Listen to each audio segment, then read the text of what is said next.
This is 5 on your side at 5. Focused on you. Tonight, windows are still boarded up in downtown St. Louis following the July 4th mass shooting. It's been nearly 1 week since gunfire hospitalized 7 people and damaged businesses along with it. Thanks so much for joining us. I'm Kelly Jackson. And I'm Mike Bush. The crime plaguing the heart of our city continues to be top of mind for business owners and city leaders. Our Mercedes McKay joins us live from downtown after speaking with police about what they're going to do next. Mercedes. Mike and Kelly, there are a lot of conversations happening right now between the police chief, city leaders, and people who call downtown home. Just 2 days ago, 5 on Your Side spoke with a business owner whose building was damaged from the violence we saw on July 4th. Because of that story, a meeting between the owner and city leaders is now in the works. You need the St. Louis region to prosper. A downtown is the lifeline of that. Matt Rotz has been a loyal part of that lifeline. His restaurant, U Craft, has proudly served the streets of downtown St. Louis for 4 years, continuing that loyalty as they expand. We're moving into a much bigger space. We're tripling our square footage just around the block right on Keener Plaza. Just weeks away from opening, though, his new shop now is an eyesore. Boarded up windows from the July 4th mass shooting. We're pretty upset, judging by the eyewitness accounts, that there wasn't enough police presence as we felt there should have been. But St. Louis Metropolitan Police spokesperson Mitch McCoy says they were there. The department had day and night details in place with officers in uniform and in plain clothes. I understand the feeling that they may not have seen an officer. I promise you, the officers were there. McCoy says discussions of patrols downtown are happening now. We are looking at where we are seeing an increase of violence, and we adjust our patrol strategy related to what those trends tell us. One of those conversations will soon be with Rotz, who got a call from the mayor's chief of staff to discuss safety plans moving forward. I'm glad that there is some communication going, and hopefully we can all work together. I think we should all be working together, to get this situation rectified. For Rotz, he's going into the meeting with an open mind. I just want to see a plan and stick to the plan.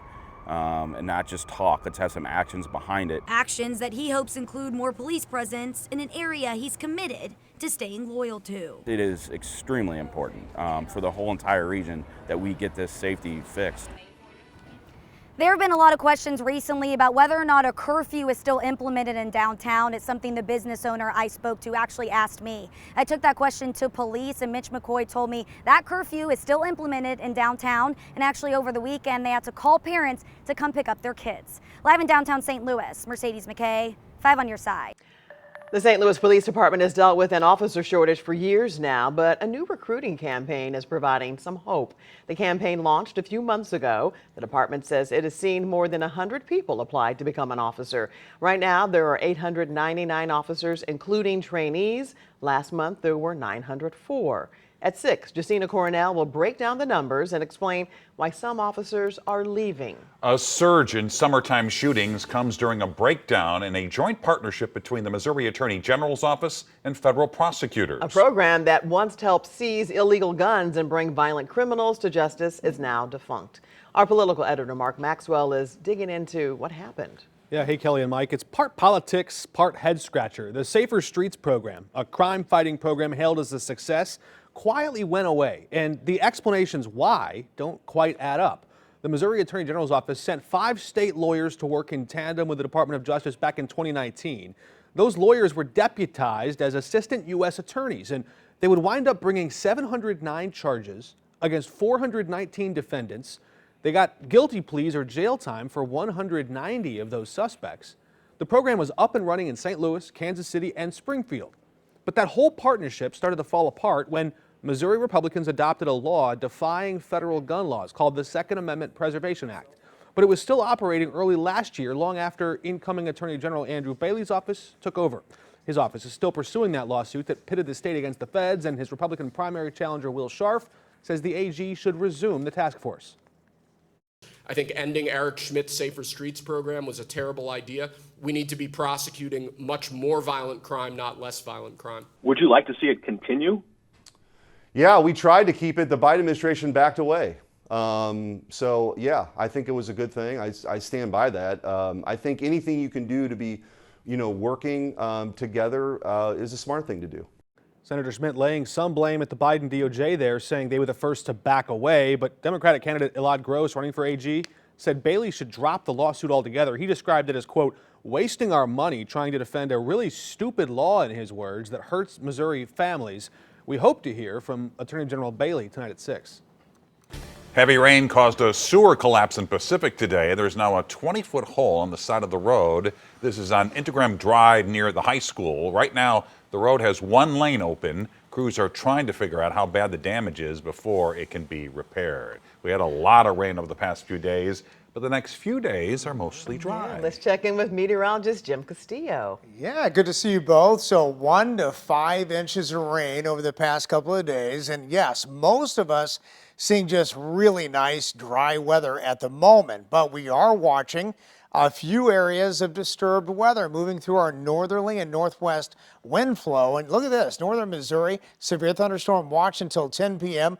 A nice line of very heavy storms there. And as they move our way, we're watching Pike County with some dying showers and storms. Nonetheless, a heavy downpour can't be ruled out for a few of us, and we'll zoom into Calhoun County, a little cell popping up around Hardin, Illinois there, and still watching that. Again, generally weak, and this one just close to 55 north of Litchfield and just to the east of there as it's dying out. And this is what we're going to see over the next several days, each afternoon and evening, and then also the overnight hours. Can't really rule out that chance of an isolated shower or storm. 88 right now, feels like 89. It's going to stay humid. It gets hotter this weekend, much more on that forecast coming up. All right, see you then, Jim.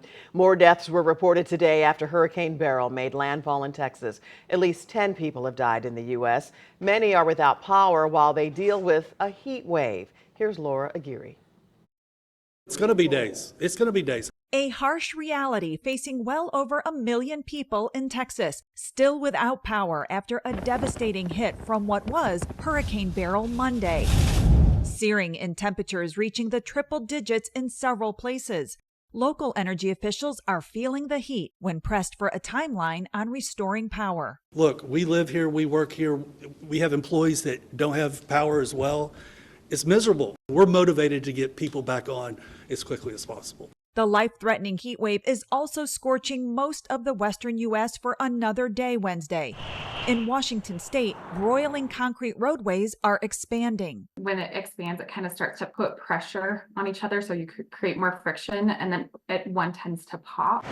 We haven't got a lot of suspension. For farmers hauling goods by tractor, buckling roads are more than just bumpy. You kind of get a lot of movement, and there's a lot of product flying around and things getting broken. The U.S. Coast Guard flew into action over the Rogue River Trail in southern Oregon Tuesday after a legally blind hiker was overcome by heat exhaustion. Both he and his dog were rescued safely. From heat to the threat of flooding and possible tornadoes in the Midwest and Northeast as remnants of Storm Beryl wash across several states from Missouri to Maine into Thursday morning. Beryl washed over the Ohio Valley overnight, leaving a number of home and business owners there, much like parts of the Gulf Coast, facing a long recovery. I'm Laura Aguirre for 5 on Your Side. Actor Alec Baldwin on trial. The claims coming from both prosecutors and his defense today. Boxing her way to Paris. The history this Olympian is making in her home state.